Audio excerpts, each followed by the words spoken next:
Okay, Rob Green here, the CEO of the GRM Group, on the morning of Friday, the 29th of August. And for those of you who are listening to this that are not sports fans, this will mean nothing to you. But if you are an NFL fan like me and a Green Bay Packer fan in particular, as I am, it's been an incredible morning to wake up to, because one of the greatest players playing the game at the moment, one of the big superstars, Micah Parsons, has been traded to the Green Bay Packers from Dallas Cowboys. Brilliant contract, brilliant deal, and what these recruits always do for me is, because my career has been in recruitment for 20 plus years, whenever it's sport related or it's in the legal market, whatever it is, I always look at the impact, and I think this would make a particularly interesting. Well, the first thing that popped into my head was, after celebrating, obviously, that we've got one of the best players out there at the moment in an area that we really, really need to improve upon, was really going down into the nitty-gritty of the recruitment process. What's the process? How did it all pan out? They had massive public fallings out.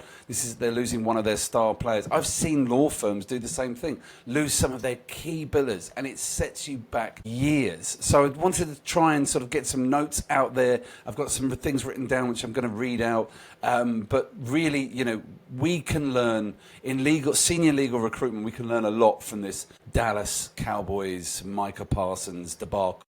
So Micah Parsons, all-pro defensive end from the Dallas Cowboys, has gone to Green Bay Packers. It's a huge deal, $120 million guaranteed, $188 million over 4 years.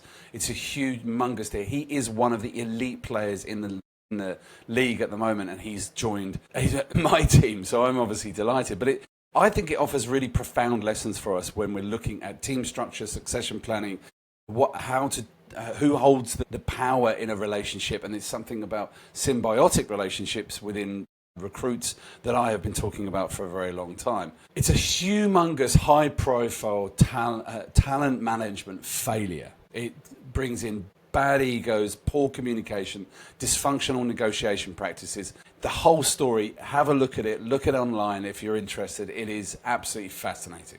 So the Parsons saga began as a contract dispute, and then it just escalated. Public relations, a nightmare. But it's ended well for me, well for Micah, not so well for Dallas Cowboys.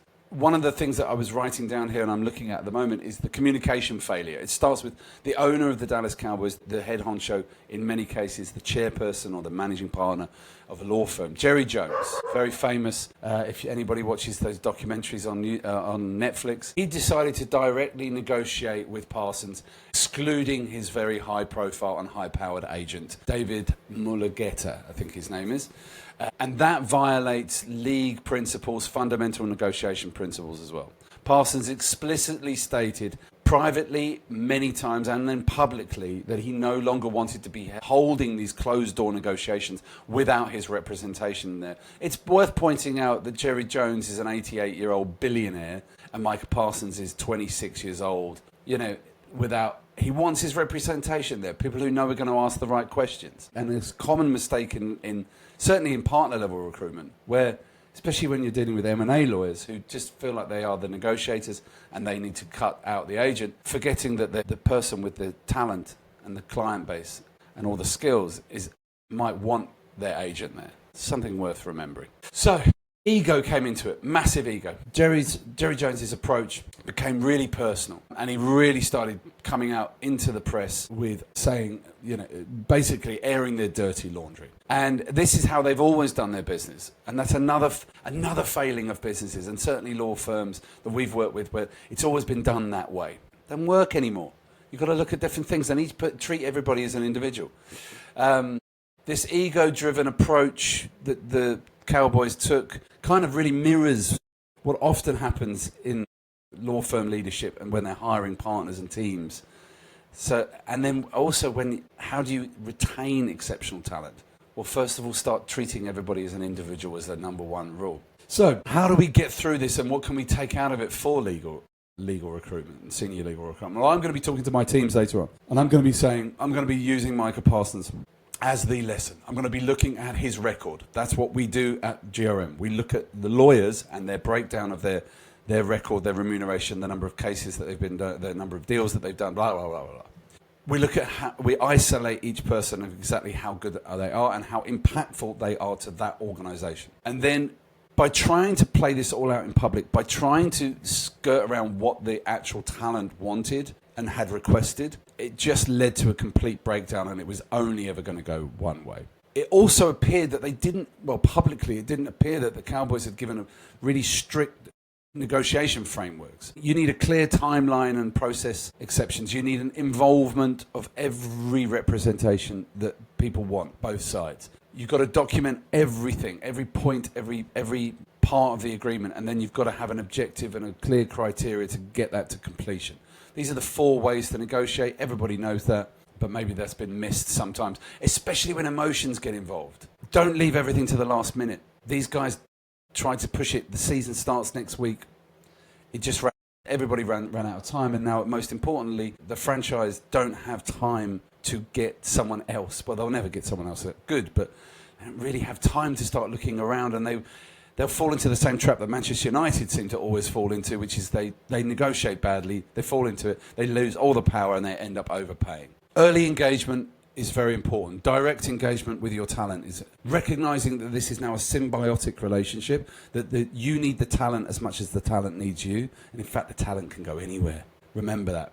Big important thing. 4, regardless of how senior, look at the support and the career path that they're going to need to get to where their objectives are. Talk less about the company objectives and talk about that person's objectives throughout the negotiation, right? Bring in the company later, make the person feel very special, make them feel wanted, make them feel needed. Really think about their impact on the organization as a whole.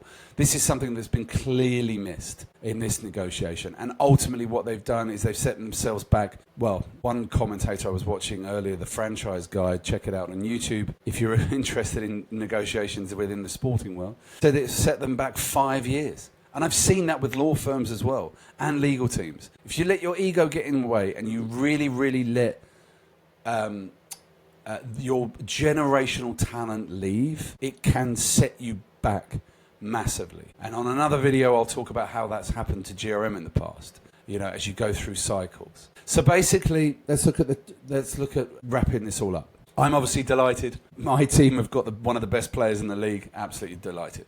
But this has been a categoric error from start to finish. It has been it's been a case study in how not to negotiate with one of your best talents, and how then ultimately you will lose them if you do it being stuck in the same way. It's been a case study in how not to recognize the fact that this is a symbiotic relationship, that the talent needs you as much as you need the talent. It's 50-50 these days. So take some lessons from this. It's there's a lot we can learn from different industries, and when it comes to talent and retaining that talent, this is absolutely vital that communication is always open and very clear.